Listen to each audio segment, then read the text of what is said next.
जनाब अम्मार इब्ने यासिर, ये जनाब रसूल खुदा का सहाबी है और सरकार को दिल से मानने वाला है, दिल से। ख्याल कराए मेरे नाल हो जाओ। और ये ज़्यादातर यहूदी जो थे ना उस वक्त, उनसे जाकर रसूल के मोजज़ात के बारे में ये बहसें करता था कि मेरा रसूल वो है जो तुम तलब करो वही दे देता है।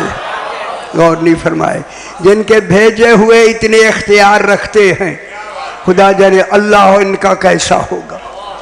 जो कुछ कहते हैं ये रसूल जानता है, ये जानता है, ये जानता है, कितनी ताकत है, कितनी कुदरत है, कितनी तसर्रुफ है, कितना इख्तियार है।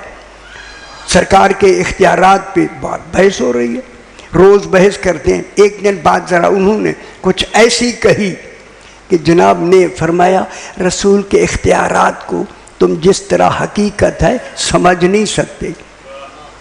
उन गल ख्याल कराए गल थोड़ी जी बदलने लगी है। समझ आती भी है मेरे शाह जी, समझ आती भी है मेरे पुत्र। जनाब अम्मार इब्ने यासिर ने कहा मैं उनका एक अदना सा गुलाम हूँ। उन गल शुरू हो गई है, ख्याल कराए। अगर रसूल मुझे इजाज़त दे दे, ख्याल कराए ऐसी जो जुमला है, अगर रसूल मुझे इजाज़त दे दे मैं आसमान को ज़मीन पे ला सकता।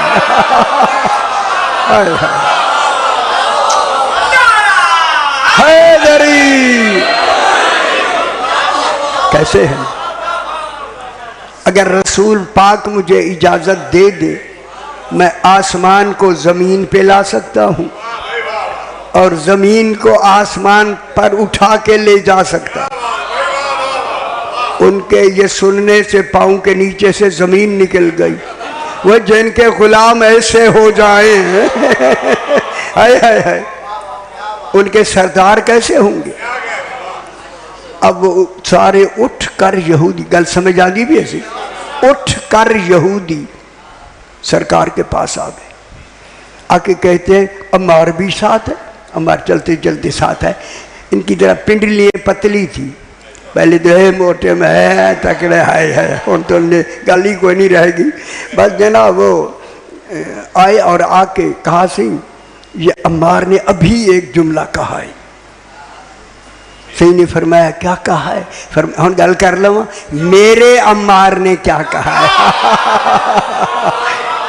खुश हो जाया करें, खुश हो गए। मेरे अम्मार ने क्या कहा है?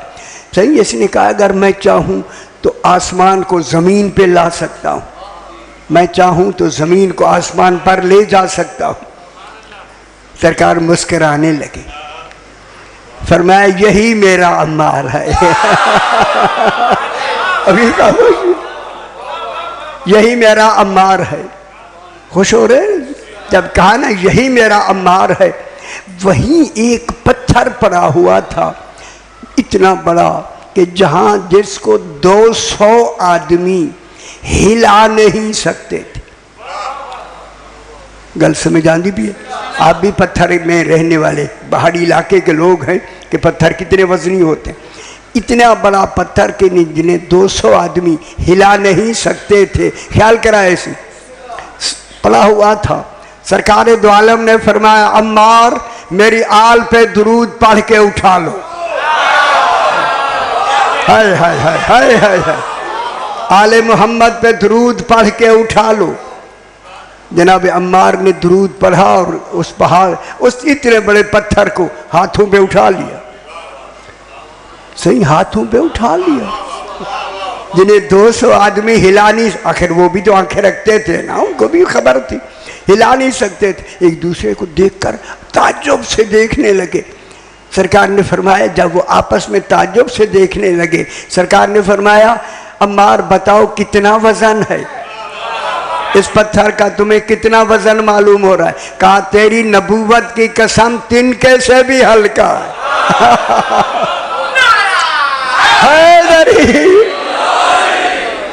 गल समझ आइए ना, तिनके से भी हल्का, तिनका समझते, तिनके से भी हल्का।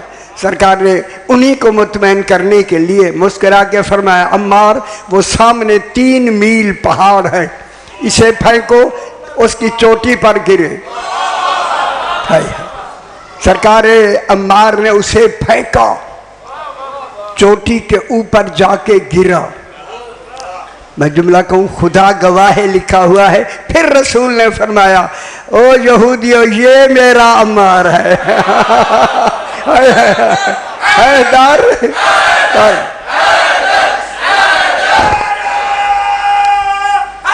हैदरी,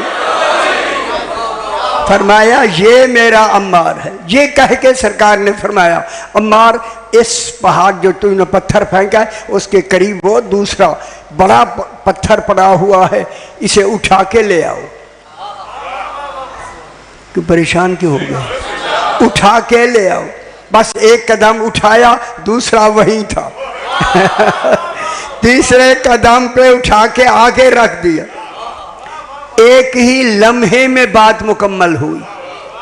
मैं अब जुमला कहूं, जिनको मानने वाले के इख्तियारात ऐसे हो जाएं तो फिर मेरे मौला का इख्तियार क्या होगा?